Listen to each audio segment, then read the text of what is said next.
Shalom, shalom, que Dieu vous bénisse. C'est bien moi le prophète Otis. Aujourd'hui, ce matin, je viens pour que je vous parle d'un sujet que je reçois beaucoup de questions et que beaucoup de personnes me posent, de savoir comprendre et opérer dans les prophétiques. Donc, je ne parlerai pas seulement du prophétique, mais je vais aussi parler de comprendre et opérer dans les prophétiques. Alors là, il y a une petite question que je vais poser là, à savoir c'est quoi les prophétiques? C'est quoi les prophétiques? C'est quoi les prophétiques? Alors, Jésus-Christ déclare dans sa parole, dans Matthieu, nous allons voir Matthieu chapitre 4, le verset 4, la Bible parle, la parole, l'homme ne vivra pas seulement de toute parole, l'homme ne vivra pas de pain seulement, mais de toute parole qui sort de la bouche de l'Éternel. Donc, l'homme ne vivra pas seulement du pain, mais de toute parole qui sort de la bouche de l'Éternel. Alléluia. Donc là, nous parlons sur comprendre le prophétique, les prophétiques, les prophétiques. Alors, les prophétiques, euh, c'est ça qui détermine notre statut étant des enfants de Dieu, étant un fils ou une fille de Dieu. Hein, cela est déterminé par le prophétique. Jésus déclare, comme je dis, que l'homme ne vivra pas seulement du pain, mais toute parole qui sort de la bouche de Dieu.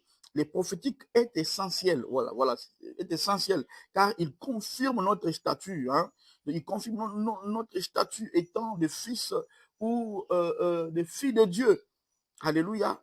Bien aimé, c'est là, ce que je dis, c'est dans Actes chapitre 2, verset 17, la Bible dit, il arrivera dans les derniers jours, je dis que les prophétiques déterminent que nous sommes enfants et fils de Dieu, parce qu'il est écrit dans Actes chapitre 2, verset 17, qu'il arrivera dans les derniers jours, dit l'Éternel, je répandrai mon esprit sur toute chair. Vos fils et vos filles prophétiseront, des jeunes gens auront des visions, et vos veillards auront des songes. Alléluia. Et dans ce que Dieu avait déjà parlé de ça dans les livres de Joël, qui va répandre son esprit sur toute chair, soit sur des serviteurs, sur des servantes, et puis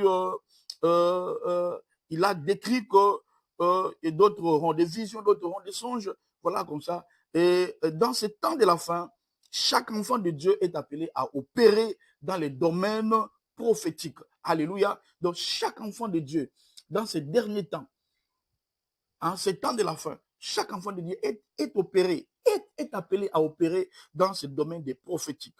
Les prophéties libèrent le mandat divin et confèrent l'autorité. Donc, le prophétie libère le mandat divin et confère l'autorité au nom de Jésus-Christ. C'est pour agir selon la volonté de Dieu dans un domaine spécifique. S'il faut répondre, les prophéties. Je peux dire que la prophétie ou les prophétiques est impliquée en 3 dimensions. Il y a 3 dimensions que nous trouvons dans le monde prophétique. Alléluia. Je peux avancer. Il y a 3 dimensions que nous découvrons dans le monde prophétique. La première dimension, je l'intitule l'inspiration ou une pensée de l'esprit. Alléluia.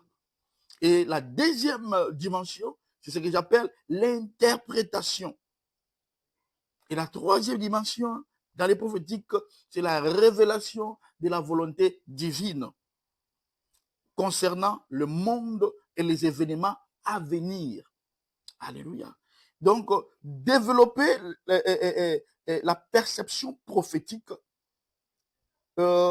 continuer à parler aux montagnes, commencer par commander aux petits mots. Donc, ne pensez pas que tu arriveras directement à parler aux montagnes.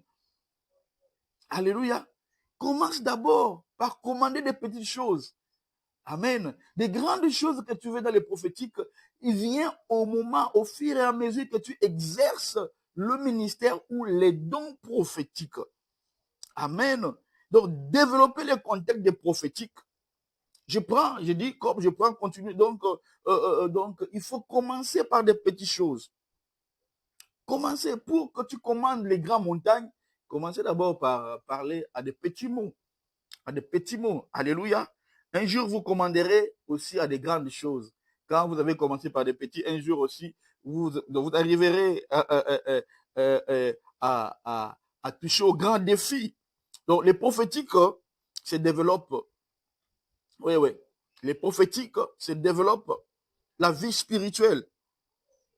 Et les prophétiques nous aident dans beaucoup de choses. Hein? Donc, comme je dis, les prophétiques, c'est développer la vie spirituelle et commander aux forces invisibles. Amen. Le monde prophétique est un monde continu. Hein? Des choses qui sont déjà établies. Et c'est à vous maintenant de puiser dans les révélations de la prophétique. Je dirais encore quoi? Les prophétiques, c'est une révélation. Amen, amen. Une révélation est un dévoilement de ce qui est caché. Hein? Donc, c'est dans les prophétiques que Dieu nous aide à comprendre des choses cachées, à explorer le monde des choses cachées. Alléluia. On peut aussi voir dans Job chapitre 32, verset 8, la Bible dit, mais en réalité dans l'homme, c'est l'esprit, le souffle de Tout-Puissant qui donne l'intelligence. Amen. Le prophétique, c'est donc, cela vient pour que le monde entier comprenne que Dieu est omniscient et omniprésent. Dieu connaît tout. Voilà les mots. Alors, dans les prophétiques, il y a des dons prophétiques. Il y a des dons prophétiques. Les dons prophétiques, c'est classe, moi, je les classe, normalement, quand je prêche à l'église, je les classe en trois morceaux, en trois catégories.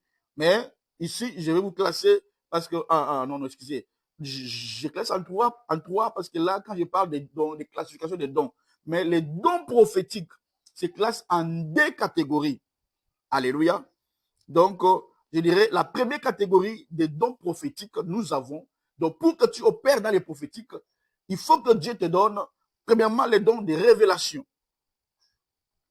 Et dans les dons de révélation, parce qu'il n'y a que ces dons, dont nous avons des dons. Dans les prophétiques, il y a les dons de révélation et nous avons les dons d'inspiration.